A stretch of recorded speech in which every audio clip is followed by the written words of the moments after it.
Hey guys, what's up? Lewin here at GarageBand and Beyond. Welcome back.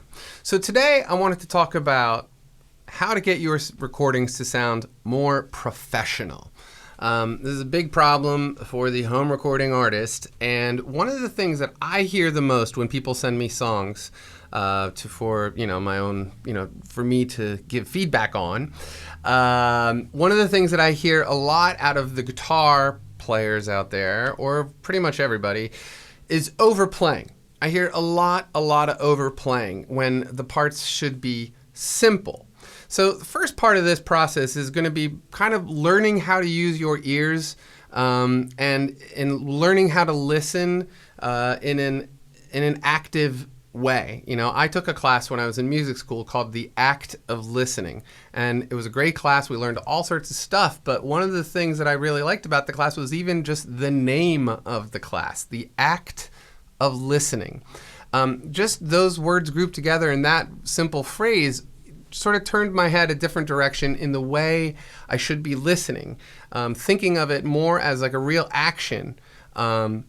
And when I say that, I mean like when I'm listening to my favorite bands, and you can definitely do this yourself, listen to your favorite bands and listen to the way that they play their parts. Chances are it's going to be pretty simple if you think of the part isolated by itself. Like the guitar part is usually, not like very complicated, especially the rhythm parts. And when you do that, when you are able to listen and then recreate that, you'll find that your recordings get, just cleaner and more professional sounding. So that's why I'm sitting here with my guitar today, because I had a few examples that I wanted to give you. And the first one I'm going to talk about, really simple thing, and it's just playing on the ones. And, you can use this in a verse, a chorus, wherever you're sort of feeling like I want a little bit of like a nice light push for the chords or whatever the phrase is in the song. So what I mean by that, by playing only on the ones, is if the count is around here, 1, 2, 3, 4, 1, 2, 3, 4, 1, 2, 3, 4.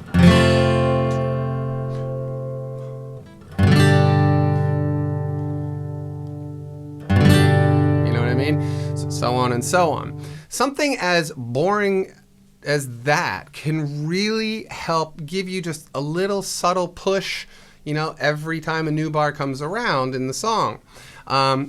Simplicity is the key here. Now, if it's just a regular guitar part, and you're used to playing, like, say there's like a lot of hammer-ons happening, or just like a lot of tricky stuff on the right hand, you might want to try going back and recording just a nice, simple, repetitive, strummy part that definitely pays a lot of attention to the drums, if there are drums, or the bass part, or whatever instruments that you're going to be including. You want to be able to connect with those instruments as much as possible. So, unless you're the guitar player and you're going first, if you're recording first, this is going to be key that you play simply and to the click track, if you can, before other people layer stuff on. The more simple you are, the more space there is for the other musicians or the other tracks to fill up. So by simple guitar part, I mean,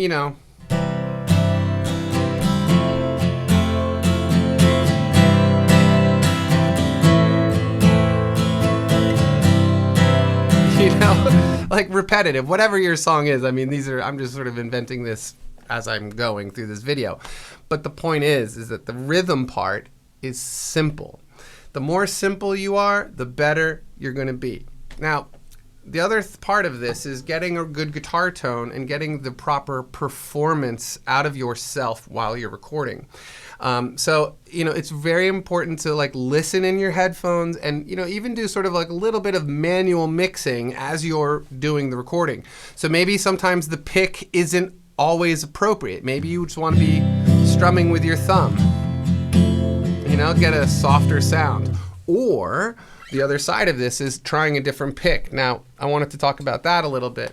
So I use 3 picks a lot.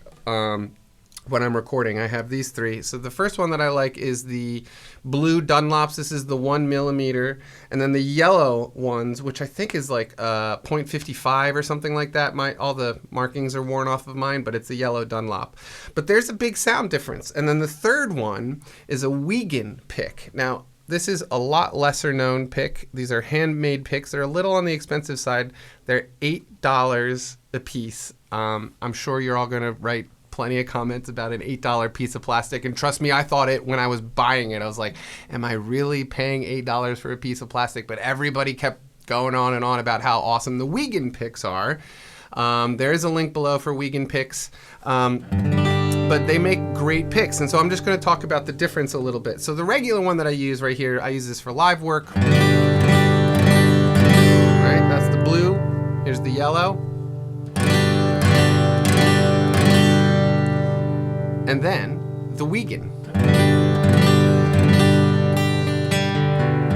Right?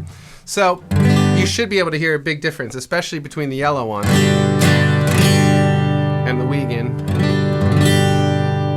Here's the blue one. Here's the Wiegand.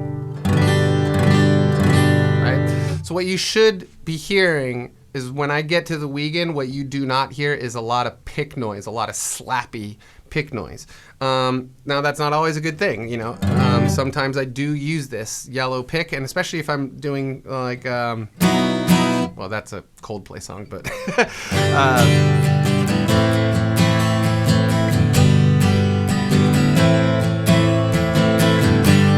right, that's the yellow one. Here's the blue one.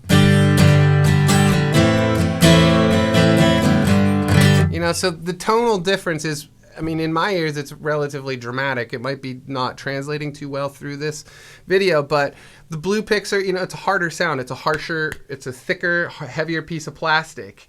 And you still get a lot of that pick noise, especially when the pick passes the string and then gets to the next string. You get that slappy sound. You get a lot more of it with this, and sometimes that's exactly what you need in an acoustic guitar part. It's up to you.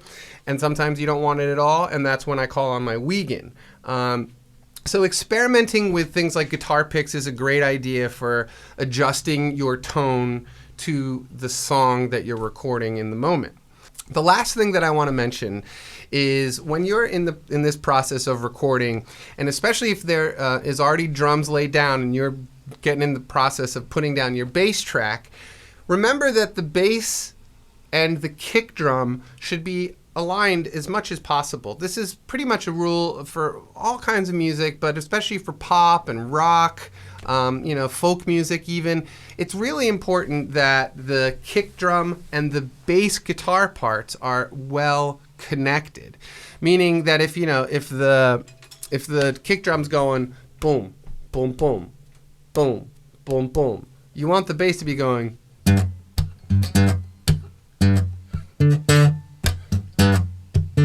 you know what I mean? You want those two to be connected and not, you know, and of course the bass can move around that, but whatever the bass part is should definitely be touching on what the kick drum part is as well. Now what that accomplishes is, especially when you're in the mixing stage, is that you'll hear that your kick drum will suddenly be, you know, have a lot more beef to it. It'll definitely help the kick drum come out, and it also help the bass guitar part come out more and have some more definition. The point of all of this is to be simple, to work with the instruments that you're recording with, to listen, to try to, you know, join these things together in a harmonious way where everything is, you know, locking together. And the only way to really do that, to get things to lock up, is to have them as individual parts be nice and simple. So that's it. This is sort of just me just sort of yakking at you, but giving some tips on how to get a better performance out of yourself while you're in the recording process, because that ultimately is what makes a great sounding recording, is the performance itself. You know, it's like when you put a really crappy guitar in the hands of a good guitar player, suddenly the crappy guitar does not sound so bad. You know what I mean? Because the guy playing it or the girl playing it is good at their instrument, and suddenly the thing sounds not so bad. But that's a whole other story. So anyway, you guys, I hope you got something useful out of this video, and I'll be talking to you soon. In case you didn't notice, new microphone, CAD E300S. I love this thing, and I will be making a video about it. So subscribe to my channel so you can watch that when it gets out, and I'll talk to you soon. Later, guys.